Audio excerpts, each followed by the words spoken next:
The Roman Empire was not built on marble and glory alone. It was carved in blood. Behind the grand triumphs and legendary generals lay a war machine that perfected cruelty into an art. They engineered tactics so ruthless, they didn't just defeat armies. They erased civilizations. These weren't random acts of barbarity. They were calculated strategies, approved by commanders, and carried out with military precision. From burning entire cities to turning captives into living warnings, Rome understood that fear could be more powerful than any sword. Yet, even Rome had limits. Some methods were so savage, so inhuman, that the Senate itself, the same body that thrived on conquest, had to ban them. Today, we step into the shadows of history to uncover 5 Roman military tactics so brutal, they were outlawed forever. At its peak, the Roman Empire stretched from the deserts of Africa to the cold, wet frontiers of Britain. It was the most feared military force the ancient world had ever seen. But Rome's dominance wasn't just the result of discipline, advanced engineering, or clever strategy. It was fear. Fear so deep that enemy leaders would surrender before a single arrow was fired. Roman commanders believed that victory wasn't enough. An enemy had to be broken so completely that no one would dare challenge them again. This mindset gave birth to tactics that were effective but horrifying. Some were psychological, designed to crush the will to fight. Others were purely physical, designed to wipe out not just soldiers, but entire ways of life. And while these methods often worked, their sheer cruelty sometimes backfired, forcing Rome's own leaders to forbid them. What could make the world's most ruthless empire draw a moral line? Let's find out, as we uncover 5 Roman military tactics so brutal, they were outlawed forever. Tactic number 1, decimation. Rome's own soldiers turned executioners. The sun hung low over the Roman camp, painting the earth in shades of red and gold. But there was no warmth in the air. Every soldier could feel it, the tension, thick as smoke, choking every breath. They had lost the battle. Not just lost, they had been humiliated. Cowardice, retreat, and the chaos of broken ranks had turned what should have been a victory into a disaster. And now, the enemy was not the barbarian tribes or foreign armies. The enemy was their own commander. A horn sounded.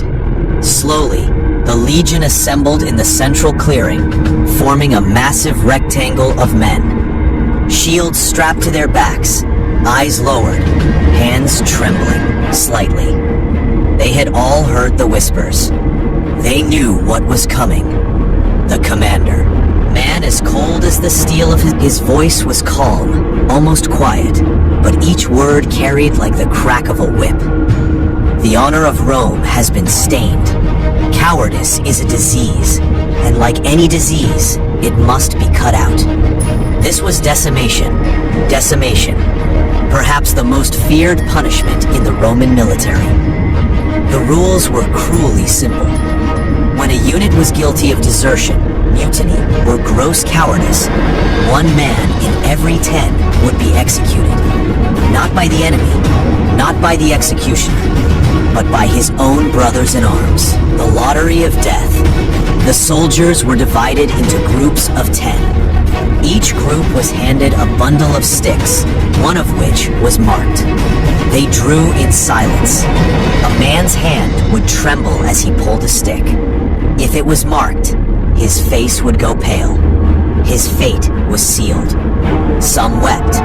Some stood frozen, disbelief written across their faces. Others tried to remain stoic, knowing that showing fear would change nothing.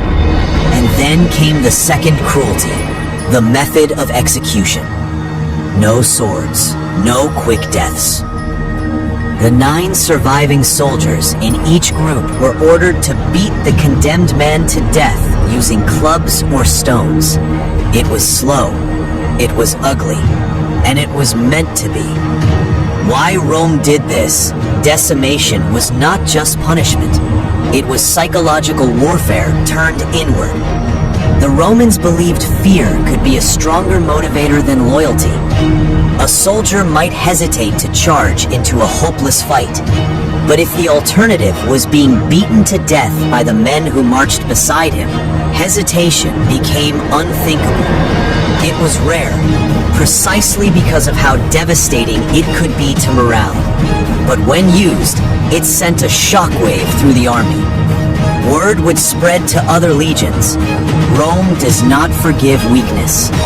The infamous case of Crassus, one of the most chilling examples, came in 71 BCE, during the suppression of the Spartacus slave revolt. Marcus Licinius Crassus, frustrated by repeated failures and retreats, decided that discipline had to be restored at any cost. After one particularly shameful rout, he ordered decimation. Thousands of men were forced to watch as comrades drew lots, and those marked were beaten to death in front of the entire army. The screams carried for hours. The message was clear. Victory was the only option. Survival depended not just on defeating the enemy, but on proving you were worthy to stand in the Roman line. The cost of terror. But there was a dark side to decimation, even by Roman standards. While it could jolt a unit back into obedience, it also shattered the trust between soldiers. A man who had killed his friend with his own hands would never look at his unit the same way again. The fear could unite, or it could rot an army from within. Commanders knew this, which is why decimation was used sparingly. Over time, critics within Rome began to question whether the tactic was worth the damage it caused. Losing experienced soldiers to an internal purge could weaken a legion just when it needed strength the most. The end of decimation. Eventually, as Rome's military evolved, decimation began to fade. In the later empire, it was effectively outlawed in most circumstances, seen as too extreme even for the Romans. But its legend endured, retold in whispers as the ultimate symbol of Rome's iron discipline and its capacity for cruelty. Standing in that clearing, under the dying sun, the survivors would not forget the day they drew unmarked sticks. They would fight harder, not for glory, not even for Rome, but because they knew what would happen if they failed again. Tactic number 2, the scorched earth, starving the enemy without a battle. The forest was silent, too silent. A scouting party from a barbarian tribe pushed forward cautiously, expecting to see the smoke of Roman campfires or hear the clash of shields. But there was nothing. No soldiers, no battle, no war horns. Then they smelled it. Ash. What they found made their blood run cold. Fields of wheat and barley burned to the ground. Granaries reduced to blackened rubble. Wells poisoned with animal carcasses. Livestock slaughtered and left to rot. This was the scorched earth tactic, one of Rome's most merciless strategies. It didn't just kill armies, it killed everything an army depended on. The ruthless logic behind it. In the ancient world, armies didn't carry endless supplies. They survived by taking food from the land they marched through, hunting, harvesting, or seizing it from locals. Roman generals understood this perfectly. So instead of meeting the enemy head-on, they would order their legions to strip the land bare, destroy every possible source of food, and leave nothing but famine behind. It was a slow death sentence. The enemy would starve before they ever reached Roman lines. No food meant disease. No shelter meant exposure to the elements. Soldiers would begin to desert, morale would collapse, and commanders would be forced to retreat or surrender. Psychological warfare on civilians. But this tactic didn't just target soldiers, it destroyed entire populations. Villages caught between the Romans and their enemies suffered the most. Even if they weren't part of the war, their homes, crops, and herds would be burned. Their children would go hungry, their elders would die first, and survivors would be forced to flee into barren lands. Rome didn't see this as cruelty, they saw it as efficiency. A starving enemy was a defeated enemy, and fear of starvation was often enough to stop a rebellion before it began. Fabius Maximus and the war against Hannibal. One of the most famous uses of scorched earth came during the Second Punic War. Hannibal of Carthage, the man who brought elephants across the Alps, was a master of open battle. He had already humiliated Rome at the Battle of Cannae, killing tens of thousands in a single day. When Fabius Maximus was appointed dictator of Rome, he knew that meeting Hannibal in a pitched battle would be suicide. So he used patience and deprivation as his weapons. His strategy? Never fight Hannibal directly. Instead, shadow his army, cut off supply lines, burn crops, and poison wells. The Carthaginians marched through Italy like ghosts in a wasteland. Villages abandoned, food stores gone, every path lined with blackened ruins. Hannibal's men began to weaken. They were hungry, cold, and demoralized. The scorched earth had done what Roman swords could not. It slowed one of history's greatest military minds. The price of victory. But scorched earth came at a terrible cost. Entire regions could take decades to recover. Once rich farmland would lie barren. Starving civilians often became refugees, flooding other areas and spreading disease. Even loyal Roman subjects could turn against the empire if they suffered too much under its own tactics. This double-edged nature made the strategy dangerous. In some provinces, governors were ordered not to use it, fearing it would destroy Rome's reputation and economy. But in moments of desperation, commanders didn't hesitate. Why it was outlawed by the later empire, scorched earth began to face restrictions. As Rome transitioned from an expansionist war machine to a state struggling to maintain its borders, destroying its own territories made less and less sense. Some emperors outright banned it in Roman-held provinces, reserving it only for foreign invasions. Others replaced it with more targeted strategies, such as seizing resources instead of destroying them. But the legacy remained. Even centuries later, medieval armies copied the Romans' scorched earth methods, from the Mongols in Asia to Napoleon in Russia. And in every era, the logic was the same. If your enemy cannot eat, they cannot fight. As the scouts from that barbarian tribe stood among the ashes of their homeland, they realized something chilling.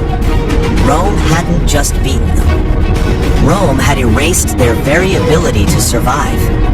No battle had been fought, no sword had been crossed, but the war was already over. Tactic number 3, the testudo, the shield that turned men into a moving fortress. The battlefield was chaos. Arrows raining from the sky, enemy war cries echoing through the air, dust rising from the ground like smoke from a fire. Most armies would crumble under such a storm. Men would scatter, shields raised in panic, gaps opening in the lines.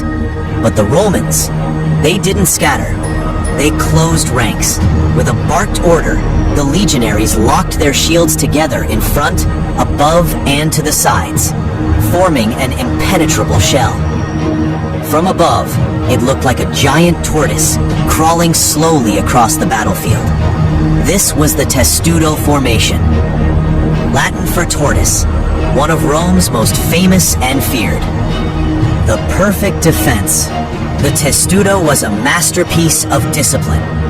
Soldiers in the front line held their massive scutum shields forward, locking them edge to edge to protect against frontal attacks.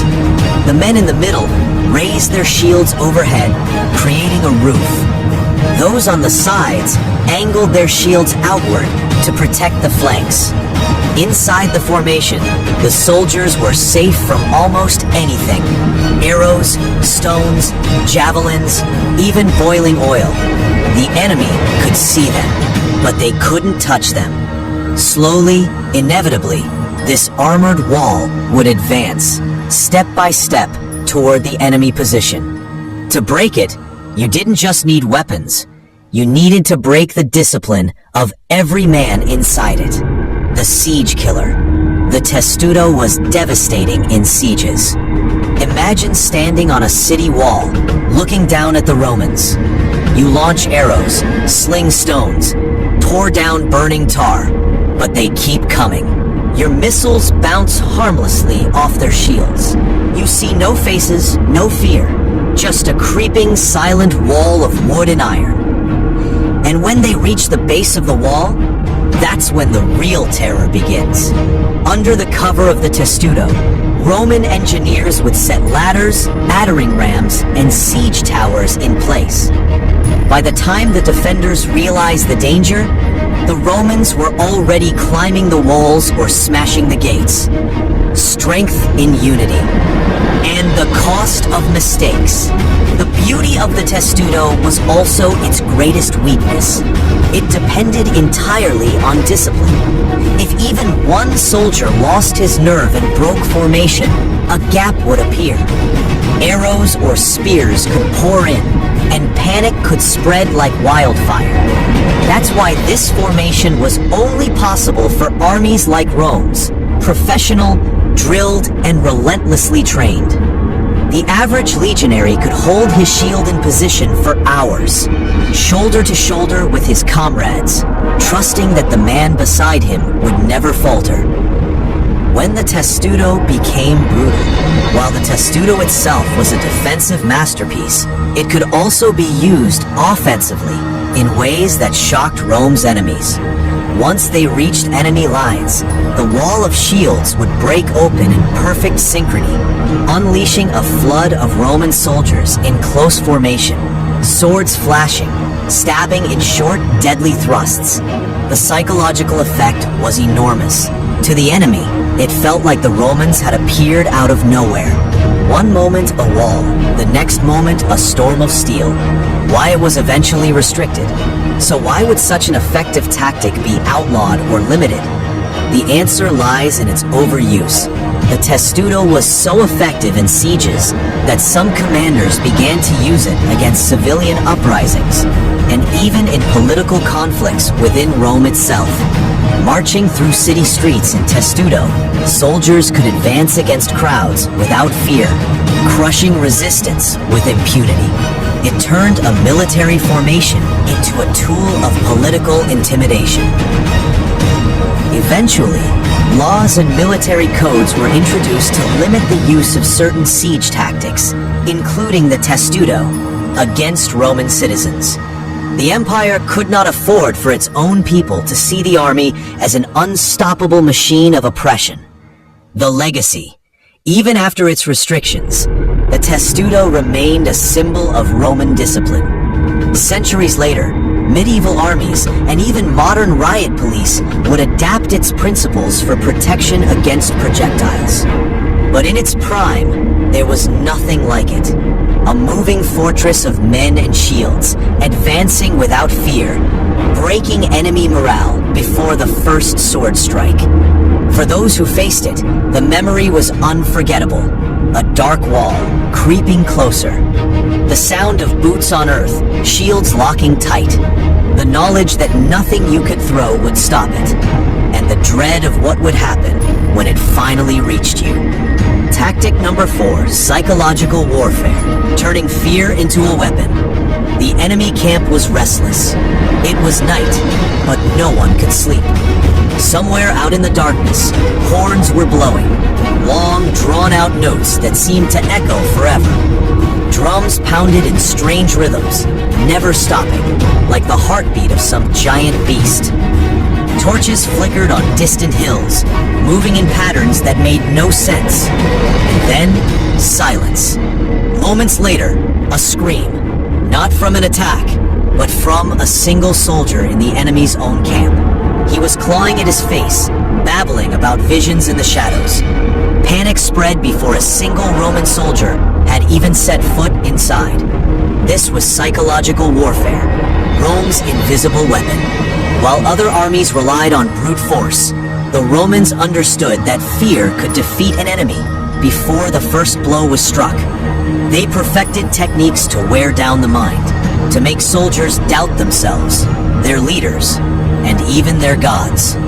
The sounds of dread, Roman war horns called cornua and bucini, weren't just for giving orders, they were for intimidation. In sieges, Romans would sometimes blast these horns all through the night, keeping defenders awake and terrified. Combined with drums, chants, and sudden bursts of shouting, it created an atmosphere where the enemy could never relax. Sleep deprivation was a silent killer.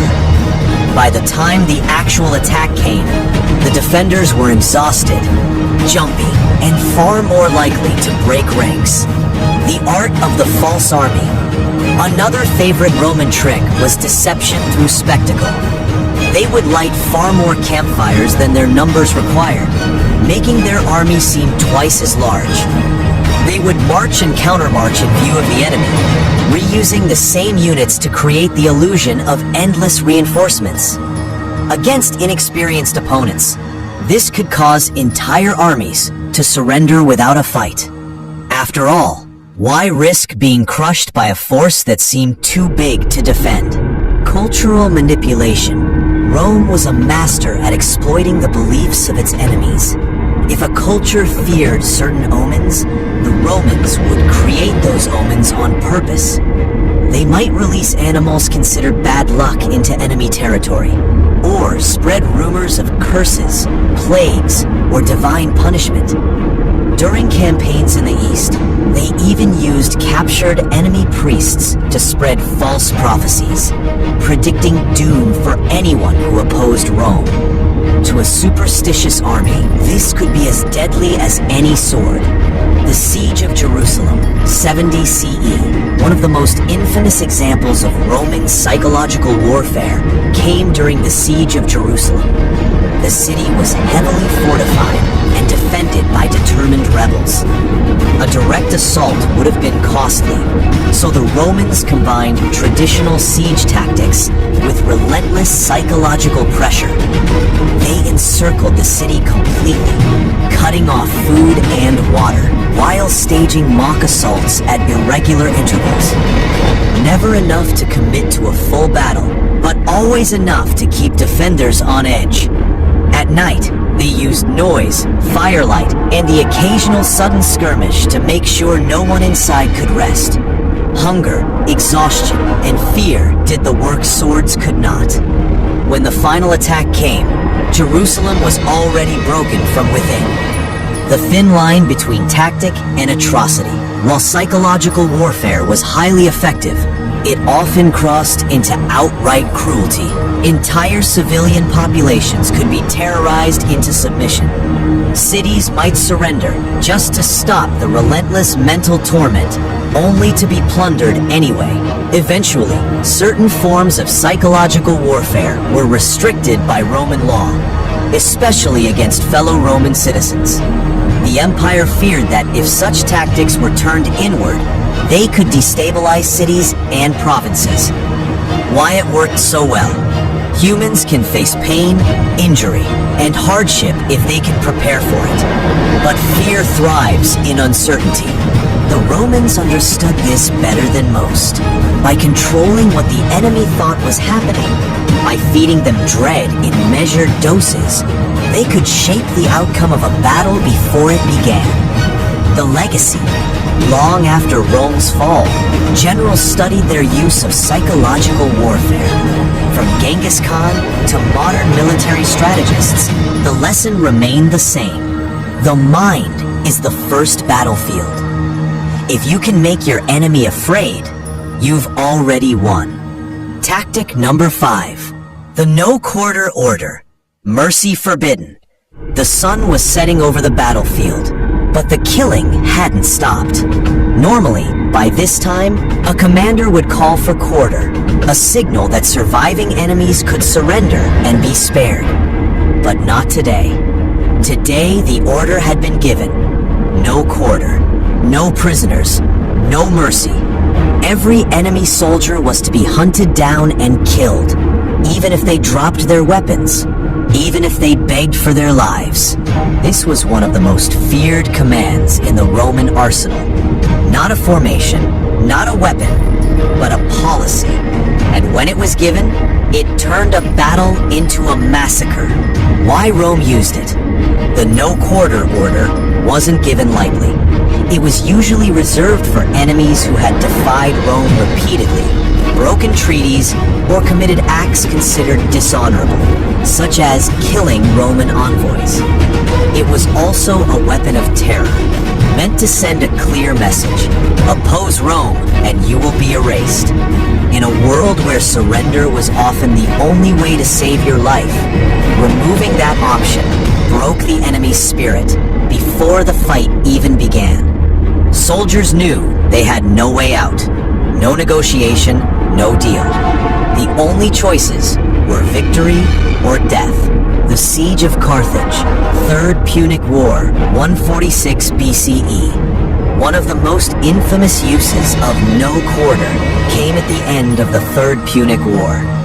After years of resistance, the city of Carthage was surrounded and starving.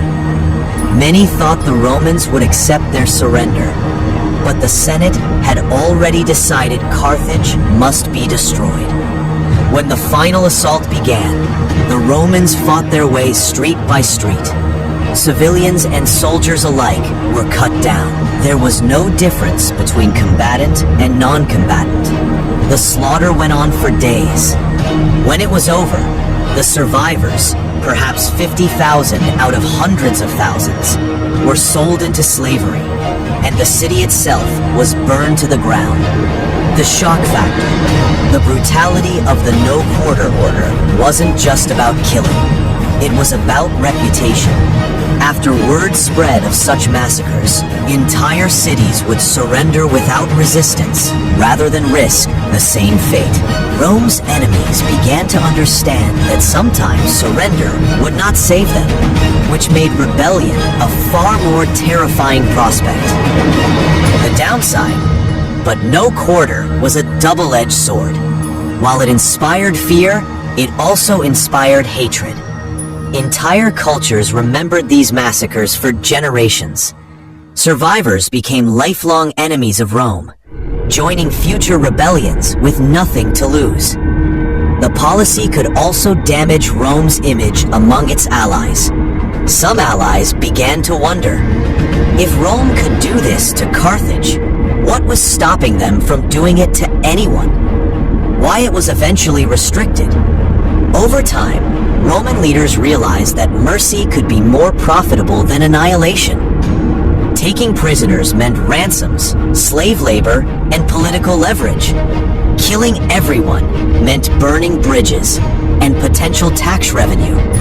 As the empire matured, certain laws were introduced to regulate warfare. Orders of no quarter were restricted, especially in conflicts within Roman territory or against allied states.